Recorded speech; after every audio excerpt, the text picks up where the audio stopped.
Bonjour à tous, salut Phil. Salut Simon, comment va? Bah, très bien, très bien, une très bonne journée. Une très bonne journée, Ouais, c'est vrai? vraiment. Moi aussi, j'ai un peu mal au dos pour l'instant. C'est vrai? Oui, voilà, mais je vais me faire des petits massages. Oui, on Je vais va demander. Et puis on va prendre ça tout doucement en main. C'est Seven Wonders Architect. On vous a déjà parlé de Seven Wonders, le jeu de base, de Seven Wonders Duel. Et aujourd'hui c'est encore plus léger, c'est Seven Wonders Architect. Alors c'est bien simple, dans cette boîte, on retrouve plein de boîtes. C'est pour une mise en place super facile. Il y a une boîte avec du matériel que j'ai déjà sorti. Et puis chaque joueur va simplement choisir sa merveille. Allez, ou alors on donne au hasard. Au hasard, rien du tout. Ah, mais moi je vais prendre. Je crois que pour le Seven Wonders, j'avais pris Olympie.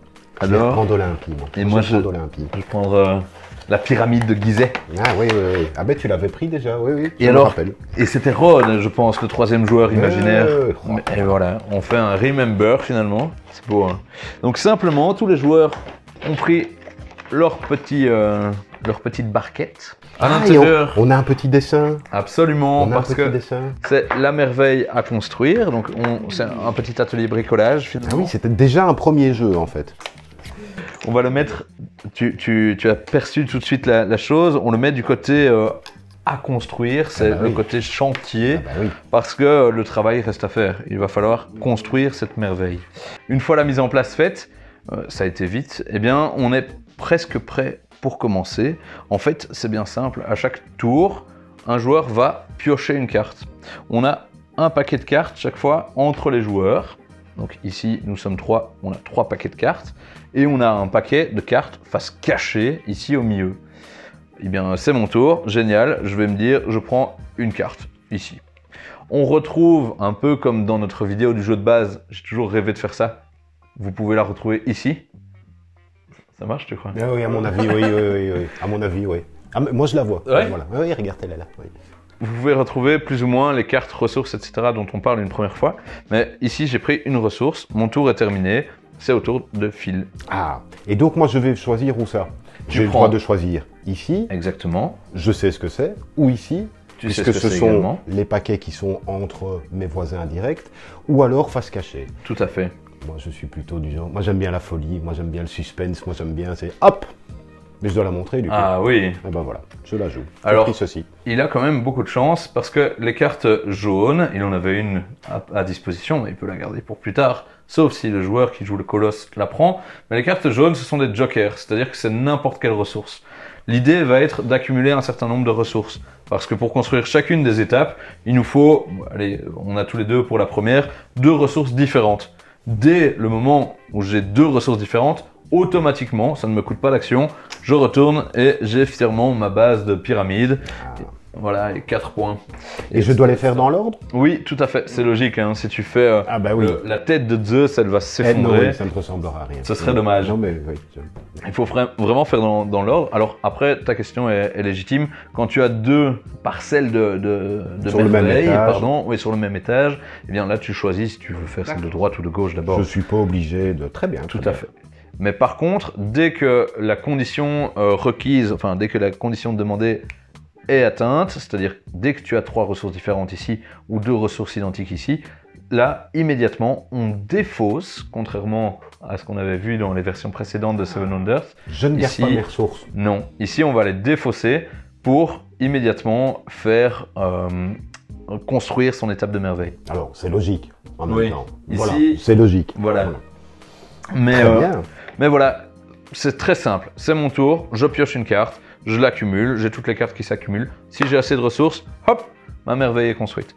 C'est un peu une course, parce que dès qu'un joueur a fini sa merveille, on termine le tour et c'est terminé, on va comptabiliser les points.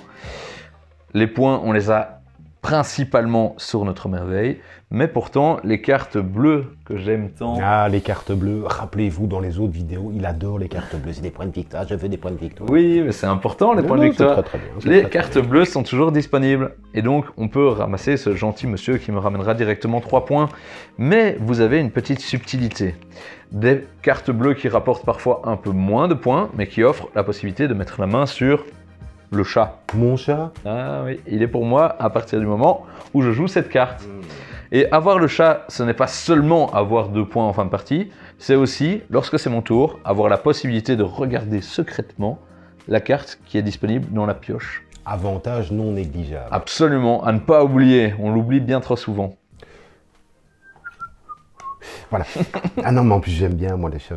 Voilà. En plus c'est un chat égyptien. Tu vois. Ah oui, c'est plutôt bien fait. Alors, c'est comme ça qu'on récupère le chat, avec les cartes bleues, et tant qu'on l'a, on peut regarder la carte, et à la fin de la partie, c'est 2 points de victoire. Super.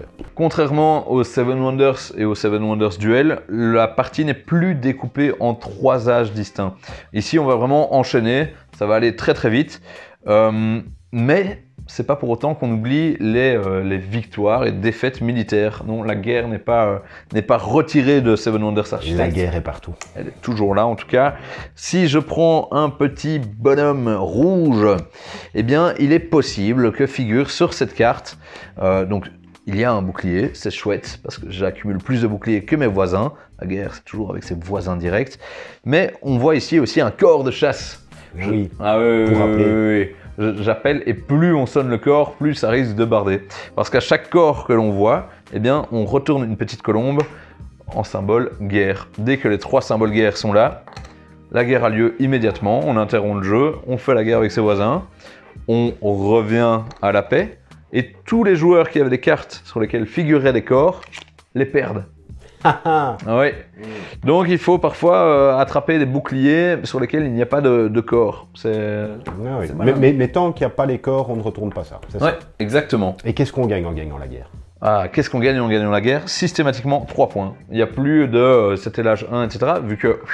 Alors, sinon, qu'est-ce qui se passe? On a toujours des petites cartes scientifiques.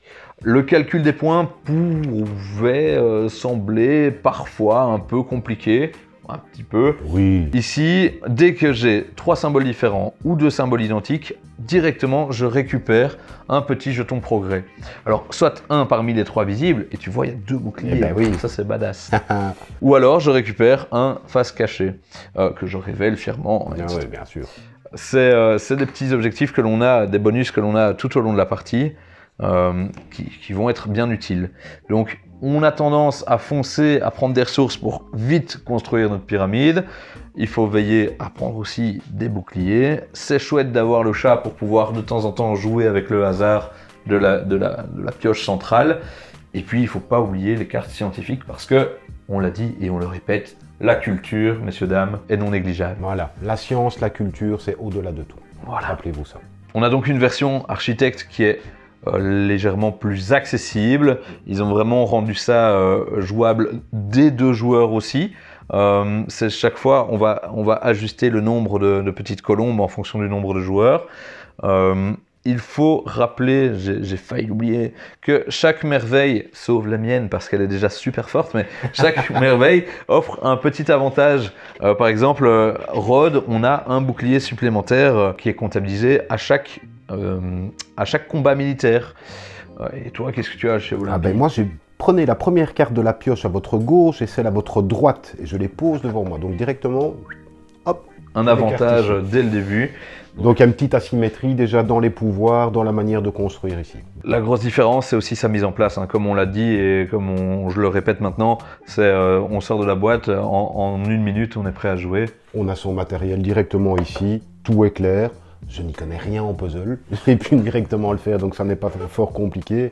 Mais oui, le travail d'édition, comme toujours avec cet éditeur-là, et principalement en plus sous la gamme de Seven Wonders, il est nickel. Ceux qui aiment déjà Seven Wonders vont toujours trouver du plaisir à ça parce que on aime bien le faire découvrir, puis le matériel est chatoyant aussi, et puis amener d'autres gens qui ont un petit peu peur du jeu de société, ce sera encore plus immédiat.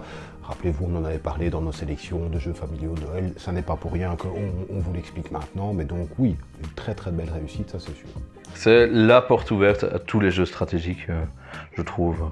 Dès 8 ans, vraiment, à jouer en famille, de 2 à 7, c'est vraiment le top du top, quoi. Et bien voilà, on termine le triptyque.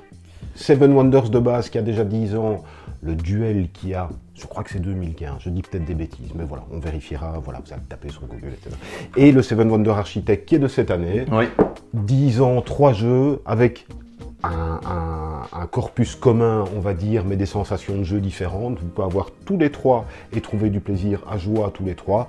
Ben, celui-ci, peut-être pour ceux qui ne connaissent pas encore bien le jeu de société, qui veulent quelque chose de rapidement expliqué, qui se joue, ils mettent 25 minutes, clairement on est là-dedans, et avec 2 sets, donc ce qui n'était pas possible avec les autres jeux. Donc un bon jumelage, on va dire. C'était pas jumelage que je voulais dire, mais j'aime beaucoup le mash-up. Un mash-up. Ah non, alors je préfère jumelage. Un jumelage. Voilà, des 2 autres jeux sortis, tous les 3 sont impeccables. Merci de nouveau de nous avoir regardés. On continuera à vous faire de toute façon plein de vidéos, aussi bien des nouveautés que des classiques, que des tops. On sera toujours là. S'il y a des questions sur ça, n'hésitez pas. Si vous vous abonnez, c'est super chouette, on sera content. Un petit like et un petit commentaire. Sinon, un grand merci encore pour cette explication qui a été d'une limpidité, mais c'était incroyable, vraiment. Il va me faire rougir. Je n'ai pas vu l'eau bouger pendant que tu expliquais, c'était limpide. Un tout grand merci à vous et on se revoit bientôt pour d'autres vidéos. Oui, merci beaucoup, merci de nous suivre et à très bientôt. Ciao.